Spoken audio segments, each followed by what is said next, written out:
Thank you guys for having me, NEOISF.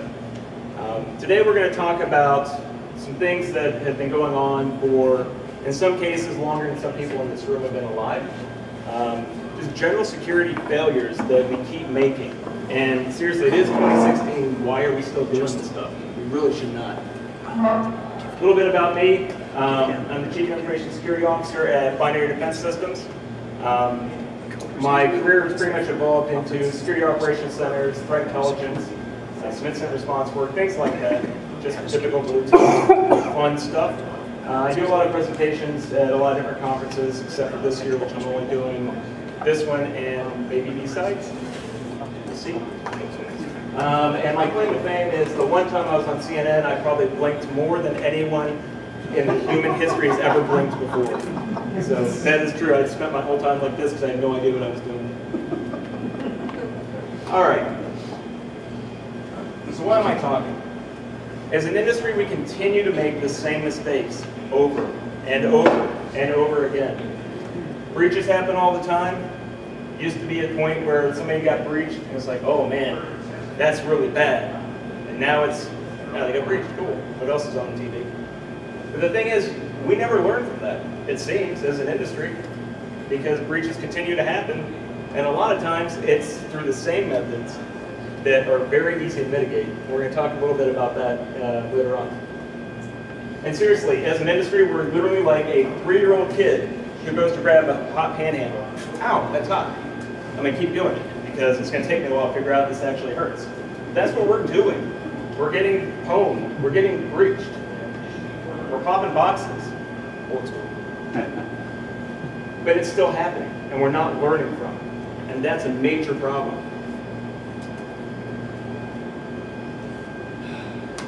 We know better. The 3 biggest attack vectors that are happening in a majority of all breaches are some of the easiest things we can actually mitigate. So why aren't we doing it? Anyone? Question? Question in the audience. What? It's hard. It's hard. Thank you. It's hard. I don't want to do it. It's hard. Or another one is? But it's expensive. It's expensive. It's expensive. It takes time. It takes time. My boss Jamie won't let. My boss Jamie won't let. Let's forget that one. Let's go with the rest of them. No, it's true. We hear excuses all the time. It's not cost effective. It takes time. Application X, Y, or Z is going to break. And if that happens, oh my gosh, it's the end of the world. Well, we need to start taking care of these things. Who knows what this is? Yay, SQL injection. SQL injection has been around since 1998. Let that sink in for a second. It's been around since 1998. Devs, can you stop SQL injection? Yes. Thank you. Why? And I know some of the answers. So somebody give me an answer to why we can't stop SQL injection. Anyone? Or why? I'm sorry. Let me rephrase that. Access to the source code. Let me rephrase it. What prohibits us from making sure that SQL injection is not going to happen? Come on, devs. Business rules. Business rules. What else? Anything else? I'm not a dev, so I honestly am hoping they're going to talk more about this. We'll go with that one then, just business rules, right? Kind of goes back to one of the other things we were talking about. It's hard. It takes time. It's going to break stuff. It costs money. It's still, and always shall be, in the OWASP top 100, toward the very top. And anytime you look at a major breach involves a website or database compromise or anything like that, most of the time, guess what it is? SQL injection. I know, it's weird that that would still happen, but it does. Social engineering. So, do I have any red teamers in here? Thank you, sir. So, when you go on an engagement and you're allowed to actually do a social engineering as part of your engagement, what's your success rate? Whether it's phishing, whether it's impersonation, any piece of social engineering. What would you guesstimate your overall percentage of success is? know that so I haven't done one at the place I work at now.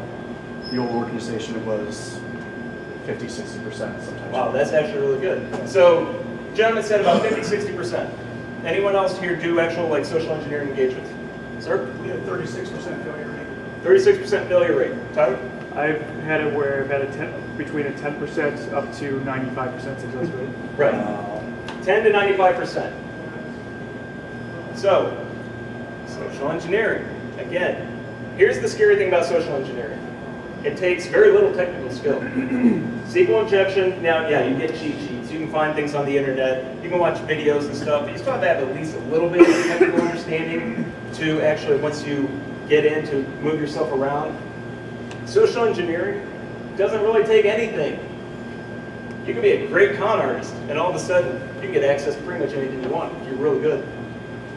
Phishing and spear phishing, still major things. Things that have been talked about in conferences over and over and over and over until people get blue in the face. It's still happening. I just heard about one where a controller for an organization got a PDF from somebody that was allegedly inside the company. Secure PDF, please open this immediately. Oh, I know John Smith. Oh, it says secure PDF, click here to continue. Okay, I'll do that. Oh, I have to log in with my username and password to make sure I am who I say I am? Cool, I'll do that too. Hi, credential harvesting, how are you doing? Very easy.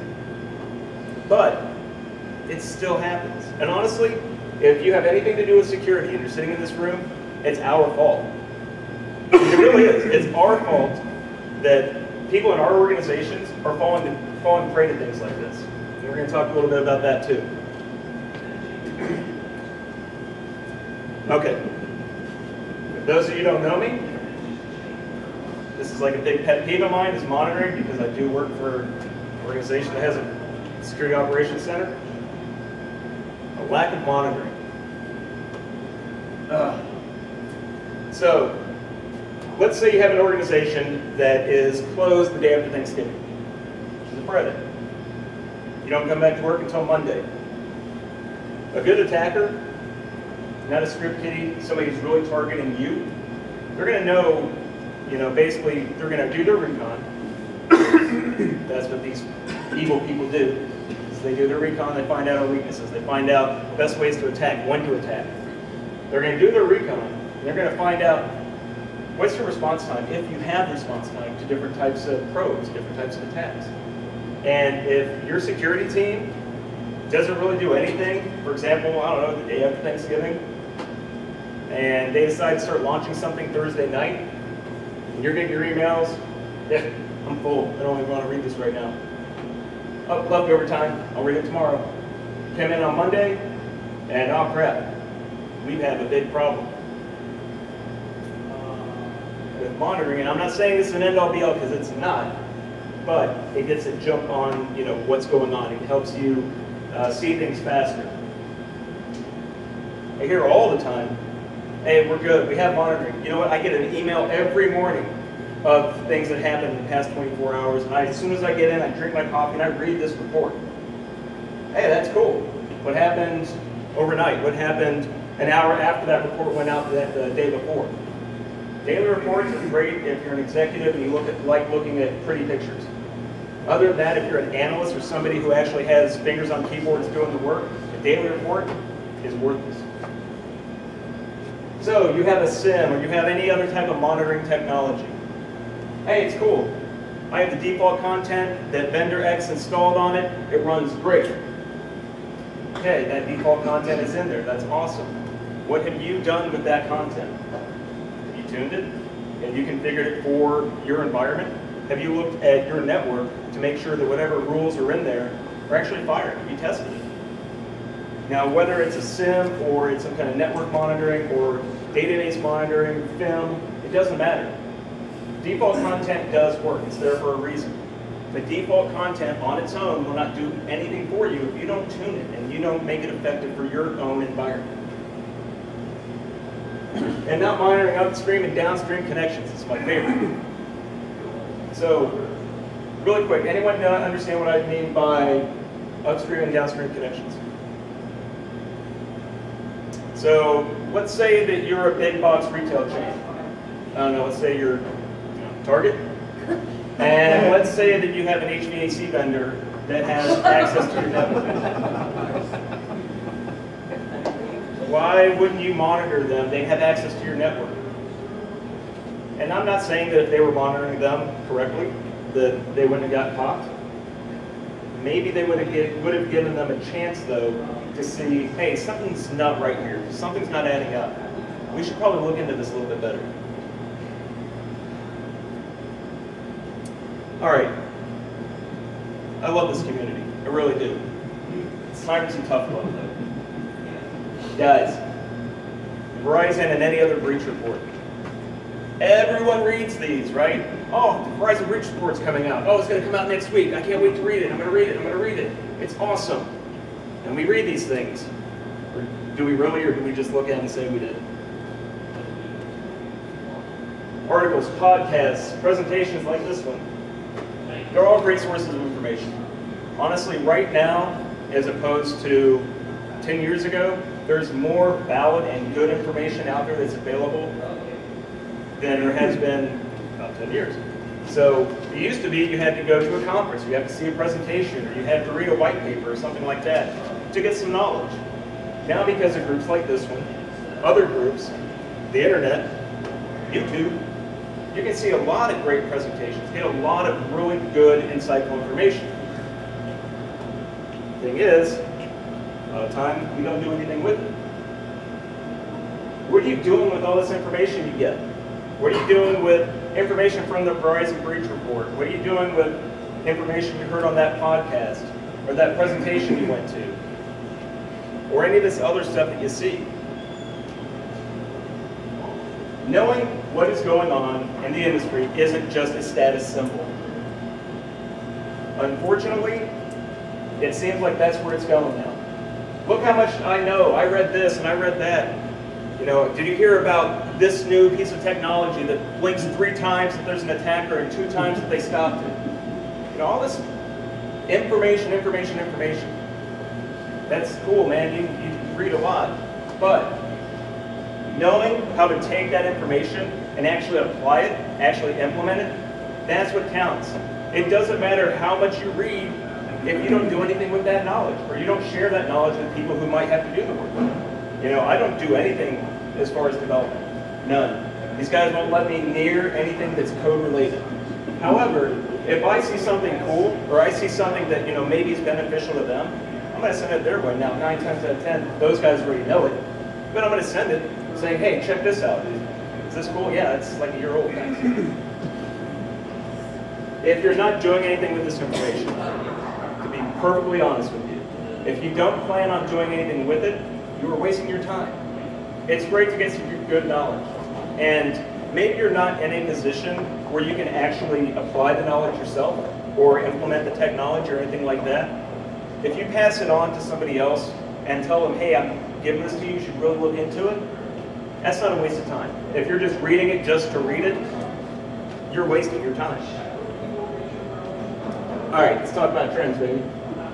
Security breaches in some kind have hit 3 out of 4 organizations last year. Of some kind. So that's not like a Target got hacked situation. All right, they've had some kind of security breach. 76% of these are ridiculous, in my opinion. Lost devices, malware, phishing attacks. My favorite, staff disabling security features. Now, That never happened. this isn't part of, you know, this with the little footnote thing there. A lot of these come from management and executive level.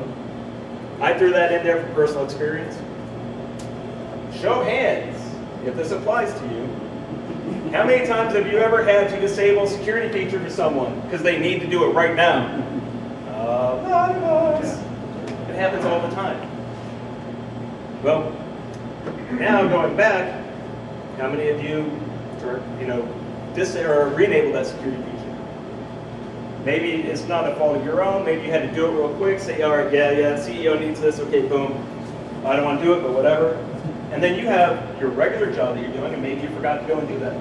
So now the CEO has whatever thing you bypassed available to him or her, and they get a phishing, spearfish. Oh yeah, I'm going to click that link because it says free tickets to Indians. And now the security controls you have in place are gone.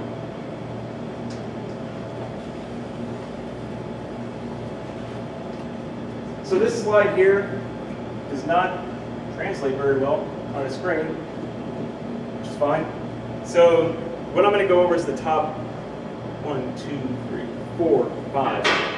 So unknown. It's the top category in here. In many cases, these are social engineering, coding issues, policy failures, or just loss of physical assets. So unknown is something they can't throw a dart and say this is exactly what happened, but this is what they believe actually took place. SQL injection. We already talked about that. It's great stuff. Defacement. A lot of time that comes from failures in coding practices and simple monitoring. The targeted attacks. Now, the media loves to say sophisticated, targeted attacks. APT 1, 2, 3, 15, 12, blue, red, pink. These guys are wicked. They have like this super uber malware that does blah, blah, blah, blah, blah. Yeah, a lot of them do. How do they get that deployed though? A lot of times is, thank you. Now I'm not saying that there aren't talented attackers out there that can just go in and literally attack and win, because they are out there. But most times when you see it like on the news or something like that, it's not related specifically to something extreme like that. And hacking, account hacking. Failures there, policy violations, not enforcing your policy correctly, not monitoring correctly, and simple social engineering. So again, can't really see this very well. It says 2015 versus 2016 with some colors. At the end of the day, there's a lot. And out of those top ones are things that I just talked about that are pretty easy to actually fix. Lest we forget. Don't know exactly what voter database it was. 191 million U.S. voter records compromised due to incorrect configuration. Oh, that sounds sophisticated. eBay, 145 million records compromised by attackers that gained login credentials from employees. I'm sure that one was really hard to do. JP Morgan Chase, 76 million records. That was ongoing for over a month before they found out what was going on. So, again, a little biased to this, but if you were monitoring things correctly, you would hope that you'd at least see a little something in a month. But who knows? And Target, 70 million account records. Maybe we should monitor upstream and downstream connections. I don't know. To me, it sounds like a good idea. All right. What can we do about this? Is there anything we can actually do? Yes. Oh, what happened to no? Oh, so no's gone. I lost that slide. It's supposed to say no, and it's going to go. But yes, we can. So I don't do live demos. I have presentation fails. All right. Let's actually start learning from the mistakes of others. Nowadays, you can actually read the postmortem from a lot of major breaches. Find them online. You hear about these breaches, and I know that in many of the different roles I've been in, I've had those above me, whether it's a supervisor, manager, executive, come and say, "Oh man, did you hear about Target? Is that going to happen to us?" Like, could. It's impossible to say you're not going to get breached. Oh man, well, what happened to them? Read the postmortem.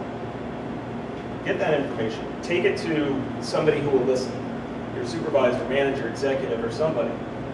This is what happened. This is how Target got breached. This is what's publicly released about it. Based off of that, here are the failures in what they did that caused them to get breached. So if we don't want to be them, let's do this, that, and this to make sure we don't end up on the news. All the things we read, again, put that knowledge to work. There's a lot of smart people in this industry, a lot of smart people in this room. And we can take so much knowledge and actually apply it that we're really doing ourselves, our industry, and our companies a disservice. Proper coding, monitoring, security awareness training, when all this is done right, will make you so much more defendable. It really, really will. Companies that have these things going on, yeah, they're going to get attacked. Everybody is. But it's going to make it so much harder for the attacker to actually get what they want. And that's whatever it is, your data, customer list, making, if you make cookies, changing the formula from a chocolate chip to bacon, which actually would be good, but whatever it is they want to do, if you have these things in place, it'll actually help stop that from happening. So, we're going to go over a couple of these. SQL injection. I'm again, not a developer. Ask an expert on how you can help mitigate this. All developers, all coders, programmers, raise your hand. All right, so if you want to know more about this, see those people who kind of raise their hands a little bit, sort of, and ask them. Ask Charles. Ask them, hey, you know what, I'm concerned that maybe we might have these issues at work. What are some ways I can test it? What are some ways I can look more into it? How should I start talking to people about getting this mitigated? Ask people. It's one of the reasons we're in this room right here. It's not just to hear me blab and hear Tyler actually give a good presentation, but to actually network and learn with people. Security awareness training. So I was fortunate that I've actually seen a really, really fantastic security awareness training program. Diebold had, I'm sure they still do, but when I worked there, had the best security awareness training I've ever seen. It was a week long. They had a mini conference where they had people come in and give presentations. The people in global risk and security, we had booths set up at in the cafeteria. And we had locks out to do lockpicking, just to draw people in, and we would talk to them about it. I mean, we made it an engagement with the employees, and that program is fantastic. Now, not every company has the resources to do that, and I understand that. So how can we really get a good security awareness program started? Put it in a non-techie format. I'm guilty of this myself, but a lot of us, when we're talking to people, whether it's security awareness or helping a relative with their PC or whatever it is, it's hard for us to actually bring it out of our brain and put it in non-techie words. But when you're talking about something like security awareness, where a majority of your population in most companies aren't very tech savvy, you've got to break it down. You have to make it into a way that they understand it and they will be engaged. And by the way, that goes more than just on an annual basis sending them a policy to read and sign. Just for the record, that's not actually security awareness training. No matter what regulator might tell you that, it's actually not. So you actually have to make sure that they get it, that it sinks in for them. Make sure, and this is extremely important, make sure they understand it's okay to contact the security team. Please do that. And don't make them feel stupid for contacting you. If they call you and say, hey, I get an email from you with an attachment and it said, please open this up or you're going to die.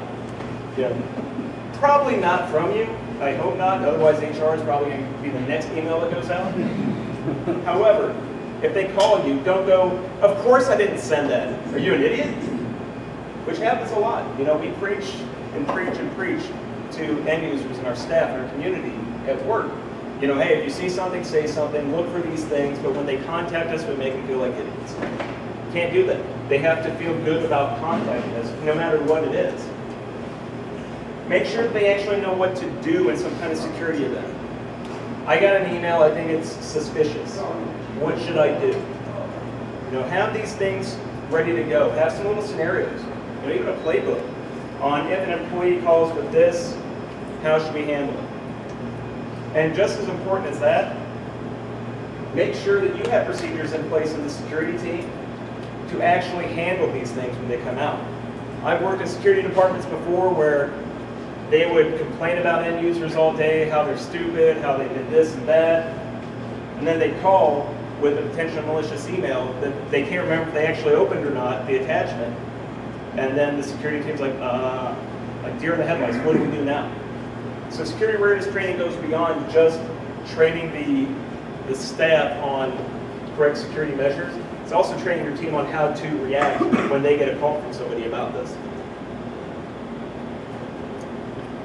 Again, monitoring is your first line of defense. It really, really is. If you have a good monitoring system in place, hopefully you're going to know with enough time to react. You know, get your incident response teams in. If you need to do any forensics, get that done. Shut things down if you need to in time. If your monitoring set up right, it is your first line of defense.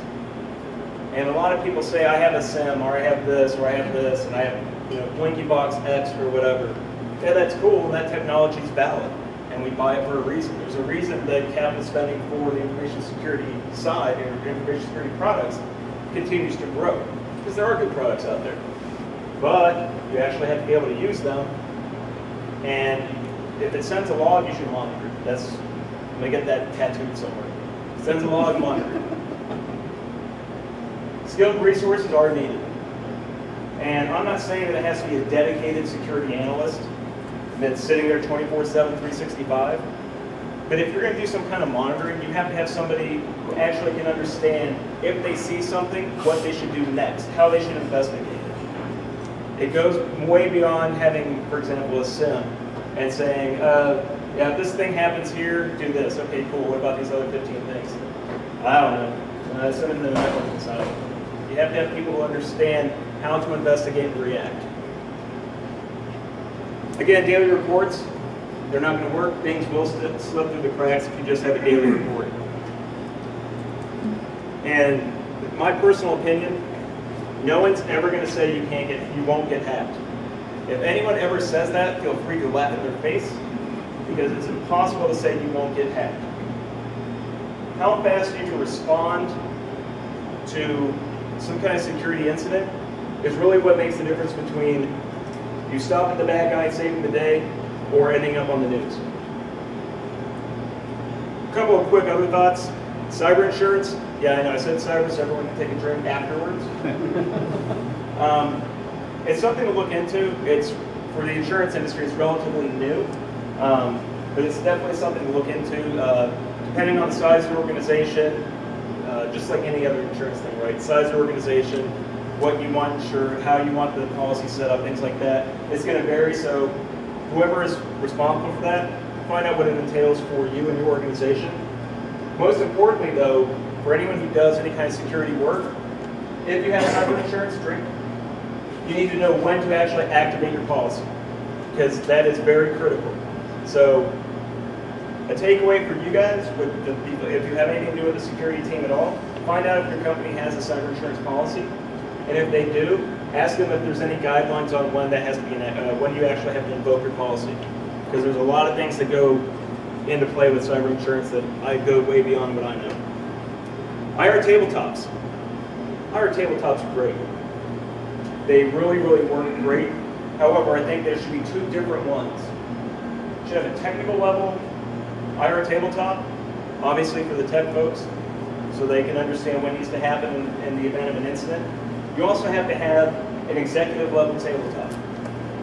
Because, let's face it, your CEO, your CFO, your COO, your C, whatever it is, more than likely they're not really going to understand what to do in the middle of an incident. Corporate communications, maybe they don't understand that they need to be ready to put some information out.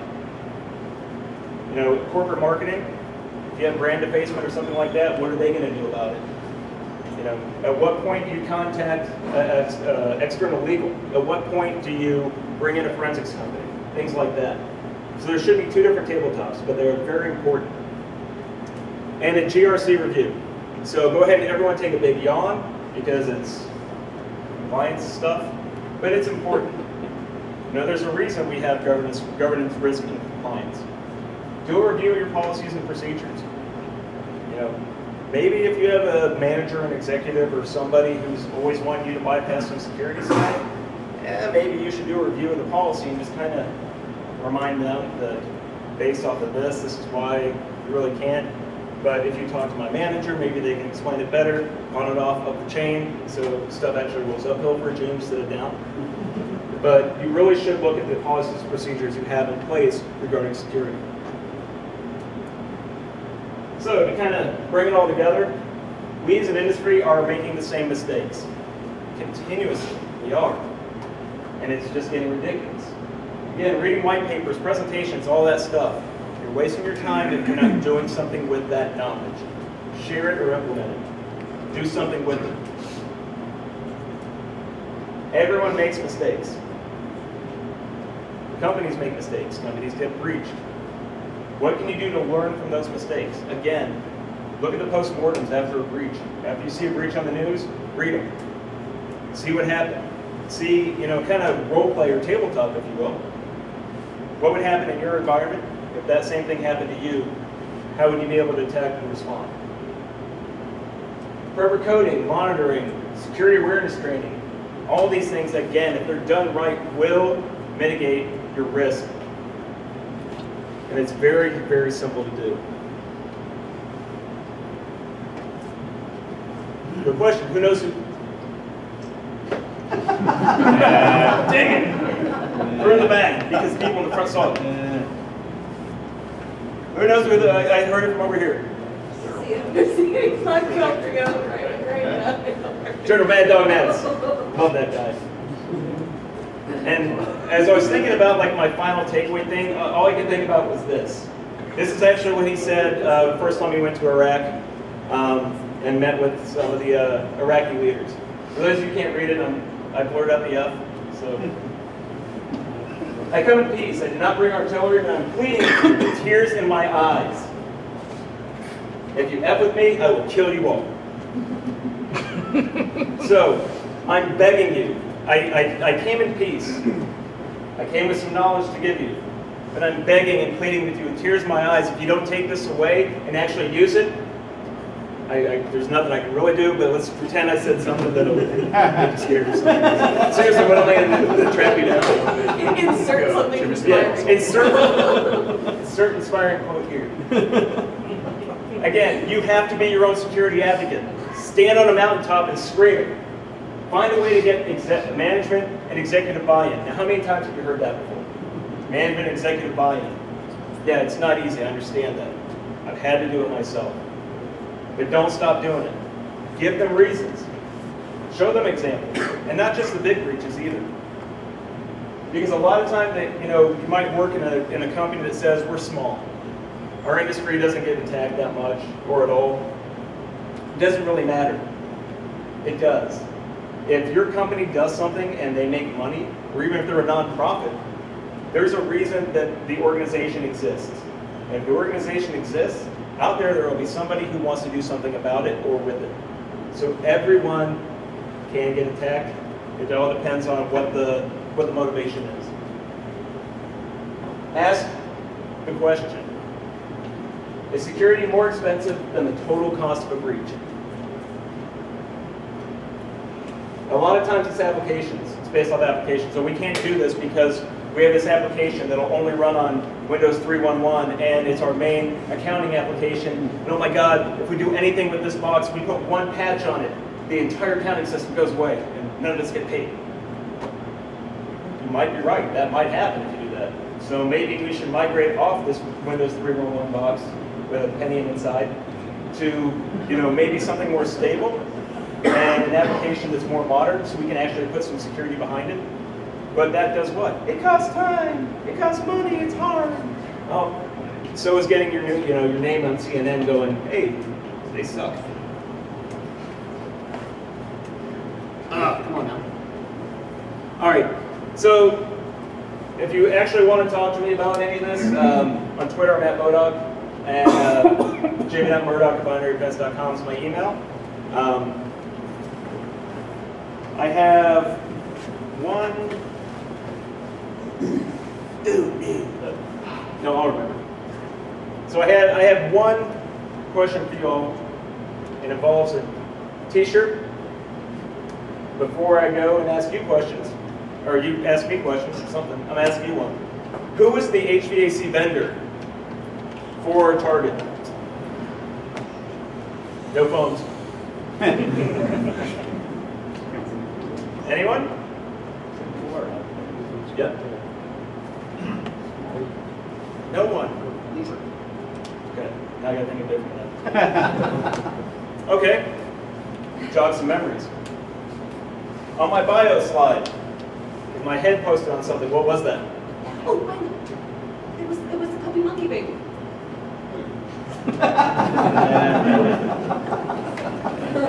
Now here's the embarrassing part for me because Give it away again, though. Huh? Ask me another trivia question. Give it away again. Dang it. Sequel injection. What? How about a sequel injection? This gentleman. All right. Now for the Target one, I'm a little embarrassed because I didn't hit that disk button thing when I typed in my note about the Target HVAC vendor. So I'm sure somebody here will Google it and then yell it out, and that's cool. So anyway, questions. What questions do you guys have for me? None. Charles Yost, what can I do for you? Do you have any good resources for how to organize a tabletop or set that kind of thing up? Yep. So the question is, do I have any good resources for tabletops, getting tabletops, how to organize one, getting the people involved and things like that? I do, not with me, but I do, and I'd be more than willing to share them. His email address is right there. If you email me or tweet me, then I will send you that information. Thank you. Any other questions? Yes, sir.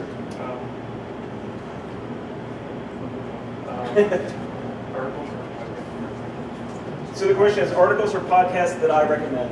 So I honestly don't listen to a lot of podcasts. I'm too scatterbrained, so I listen to something and it just goes out my ear. Jimmy? I can give you three. Trusted Sec has one, and they talk about news. The Defensive Security Podcast, they kind of do a similar thing where they talk about news, but it's more on the security side versus Trusted Sec, which is more offensive. And then there's Security Now, which is a little bit long-winded, but sometimes that's really good. And as far as articles in general, to be honest with you, I spend most of my time on Twitter when I'm looking at like security research stuff. So if I see something that catches my eye and it pops up, then I click on that. But if you hit me up, I'll give you a lot of the ones that I follow. I have a list of, it's literally just info set. So I'll give you those, and you get a lot of good information. So I don't really focus on any specific articles. It's just whatever pops up on Twitter that I think is relevant. Any other? Yes, sir. What do you do when the bureaucracy is hostile to security? What do you do when the bureaucracy is hostile Like towards Jack security? thinks Windows 3.1 is good enough, and he's been working here 15 years. What are you talking about, whippersnapper? Who do you think you are? So you have a Tell couple. us when you TLS. So you have a few options. You have a few options there. A, you can beat them up with facts. And if beating them up with facts doesn't work, you can try to use, if you're in security, use your boss or the risk department, for example, or the audit department. Audit is actually your friend in information security, even though most of us don't believe that. They really are, because if you can't get something done, you might accidentally whisper something to audit, and all of a sudden it's done. So that's what I would recommend. Yes, sir. Last week at the Spring Summit and CSO Exchange, there was people talking about it was either binary defense or trusted sec that is a good solution for ransomware control. To get some information. Sure, I can talk to you after this if you'd like. Yes, sir. Just about the hostile environment. I was in a very hostile environment. They heard you, and they're coming down.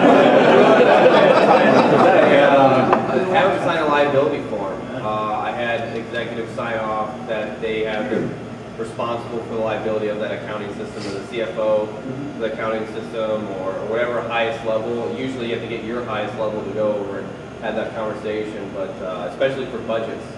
I started having them sign off on not approving budgets year after year, and when you get someone at that level, they don't want to sign something, especially if you get legal involved or some actual legal signature. So they get really, they kind of listen to you a little more. Especially with the target. With the target stuff with the the CEO and that higher levels getting kind of voted off and council and it's the board really carrying more and more sign off. Have them sign something. Yeah. Just asking them for a signature for something, and then if they don't do it, then having the policy of you signing that they didn't, stamping it that they did not sign and they were automatically negligent or whatever. That's what we do. One more question, sir. Yeah, it's 2 questions. Okay.